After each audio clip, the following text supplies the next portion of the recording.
Salut, c'est Sonia Shine. Bienvenue dans Instant Présent de Dieu avec la Rhapsodie des réalités.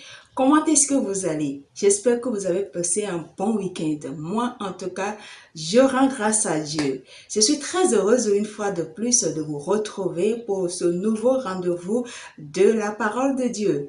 Aujourd'hui, c'est lundi et nous avons un thème super méga important pour tout chrétien, j'ai envie de dire pour tout le monde.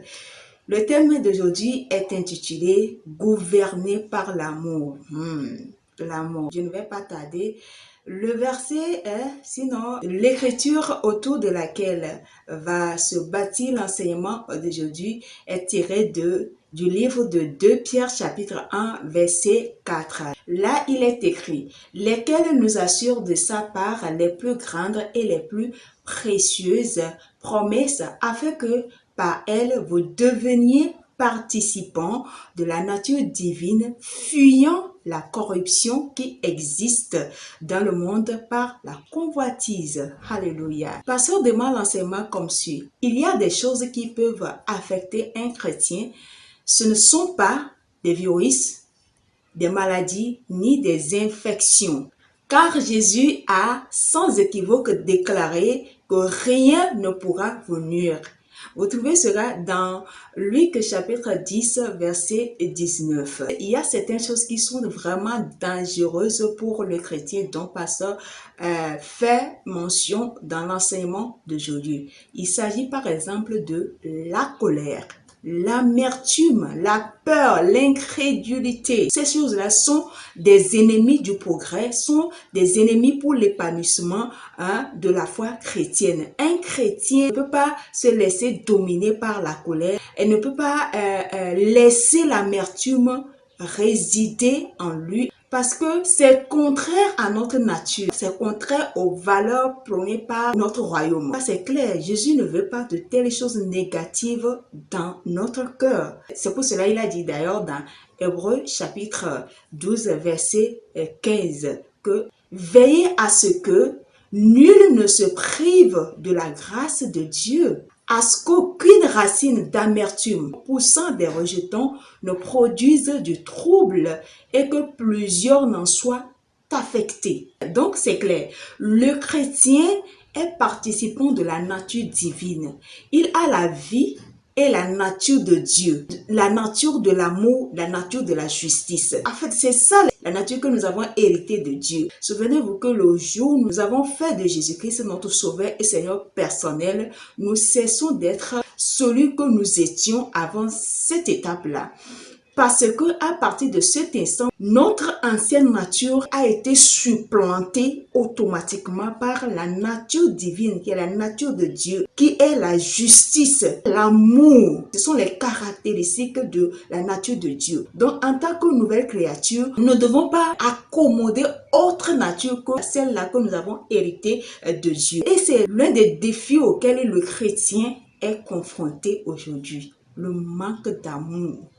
Et même dans le corps du Christ, on observe ça. Des frères et sœurs dans la même assemblée qui ne se parlent pas, qui se détestent, qui se haïssent, qui se font des coups bas, qui se calomnient. Ce n'est pas digne d'un enfant de Dieu, ce n'est pas digne d'une nouvelle créature. Parce que ça, ce sont des fruits qui viennent de la chair, sinon du diable, de l'ennemi. Dieu n'a jamais voulu que au sein de sa famille, au sein de ses enfants, qu'il y ait de l'animosité, qu'il y ait de la haine, de la colère, l'un envers l'autre. Non. Et c'est ce qui fait une grande préoccupation lorsque vous trouvez des chrétiens qui ne marchent pas dans l'amour. C'est pour cela le Maître même a dit dans Luc chapitre 6 verset 27, « Mais je vous dis à vous qui m'écoutez, aimez vos ennemis, faites du bien à ceux qui vous haïssent. » Quelqu'un pourrait dire, « Ah, t'as fait encore, que cela me passe sur la tête.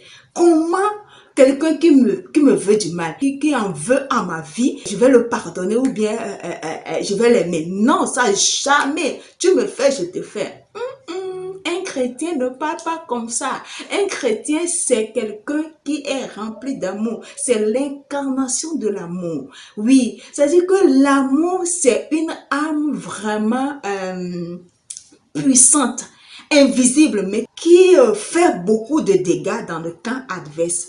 quand tu es quelqu'un qui est rempli d'amour, quelqu'un qui n'a pas de problème, quelqu'un qui est ouvert, qui aime tout le monde, tu sais très bien que cette personne-là te veut du mal. Cette personne a fait tout pour te nuire, mais tu ne lui retournes pas l'appareil. La meilleure manière de lui retourner l'appareil, c'est de lui démontrer l'amour. Parce que quoi? Cette personne manque d'amour. La meilleure manière de lui prouver, de lui démontrer que toi, tu n'es pas à son niveau, que toi, tu es rempli d'amour, c'est de prier pour lui, pour que l'amour de Dieu puisse la localiser, afin qu'elle puisse réellement découvrir ce trésor précieux que toi, tu as. Oui, vous n'imaginez pas comment le diable n'aime pas voir les enfants de Dieu dans l'amour. Quand le diable, il fait tout, quelqu'un il fait tout, il passe par tous les moyens pour te nuire, pour te bloquer, ou bien pour il te fait des coups bas, tu sais, mais tu ne réponds pas. C'est-à-dire que à chaque fois, tu lui démontres ton amour, tu lui prouves ton amour. Finalement, il finit par s'embrouiller. Il te demande, c'est quoi le secret? Et c'est ça même qui va l'amener à venir vers toi, à se livrer à toi pour te dire réellement que voilà, mon frère, ma soeur, j'ai tout fait pour te faire ceci, mais je vois qu'à chaque fois, tu me réponds toujours par un sourire, tu es toujours bienveillant avec moi. Je veux savoir quel est ton secret. Et c'est comme ça que tu gagnes une âme. Oui, l'amour, c'est très important pour gagner le monde, pour gagner ceux qui sont autour de nous. Nous devons manifester cet amour. Tu ne peux pas être chrétien et à chaque fois que quelqu'un te fait quelque chose, tu lui réponds ou bien tu te comportes mal. C'est toi toujours qui ne veux pas laisser passer les choses. Même les gens qui n'ont pas Christ, ils font tout pour te calmer. Tu dis non, je ne veux pas laisser tomber. Il y a certaines phrases fétiches que certains chrétiens ont l'habitude de prononcer quand ils sont dépassés par les éveils. Ils disent non, c'est quoi? C'est pas parce que je dis que je suis chrétien que je suis bête. Non, je suis pas bête. Tu fais depuis là, je ne dis rien.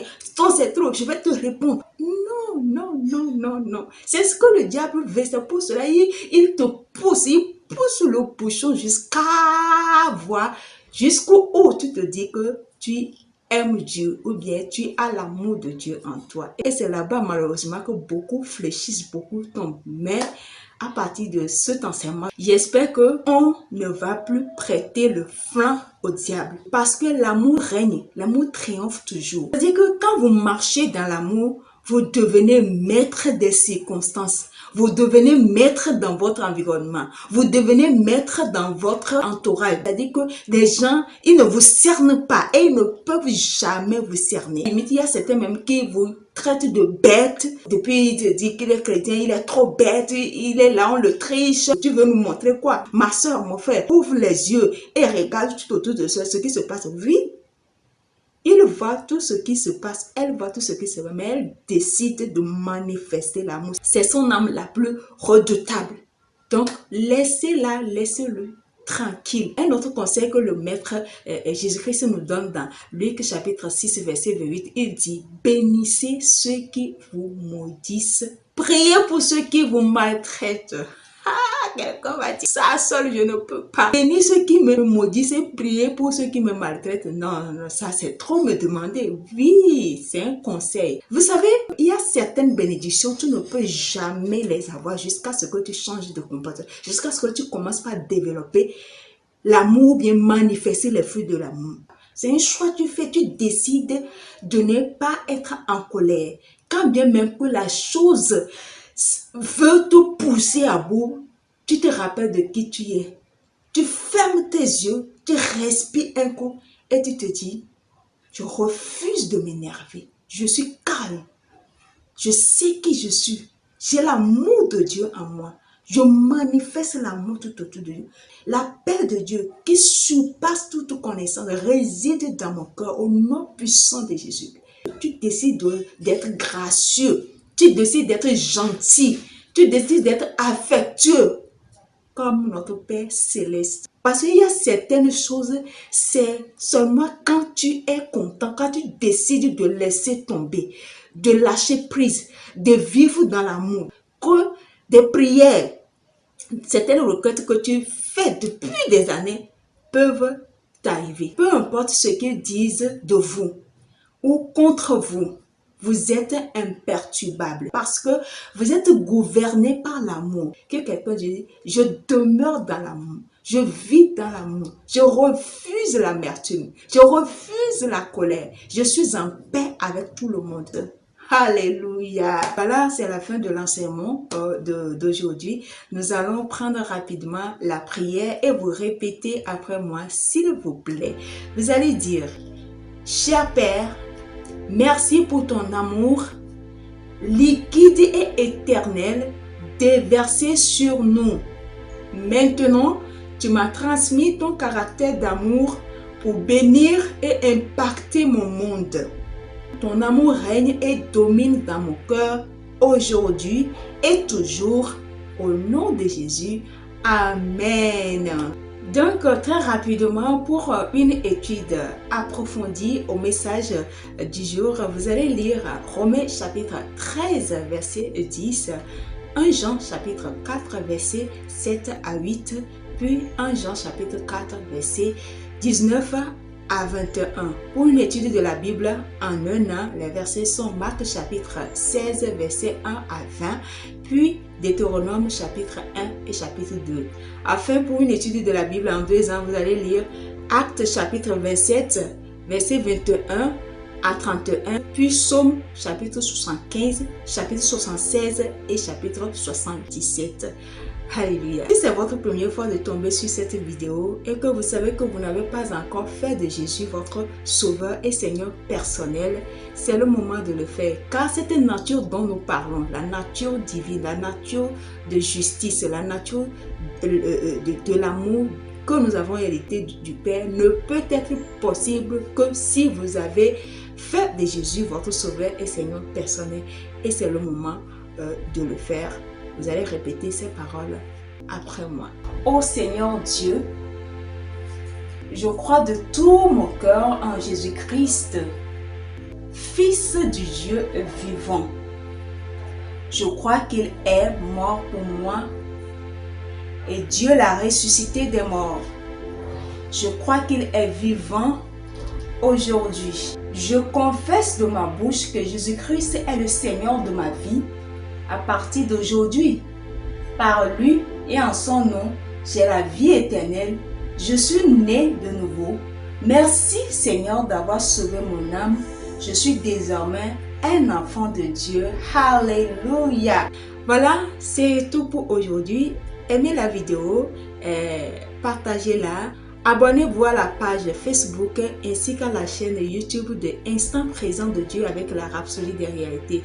Sur YouTube, vous tapez Instant Présent de Dieu, tout est collé avec la Rhapsodie, vous sort et vous vous abonnez à la page ainsi que à la chaîne YouTube et vous laissez des commentaires et des suggestions en bas de la vidéo pour plus d'amélioration.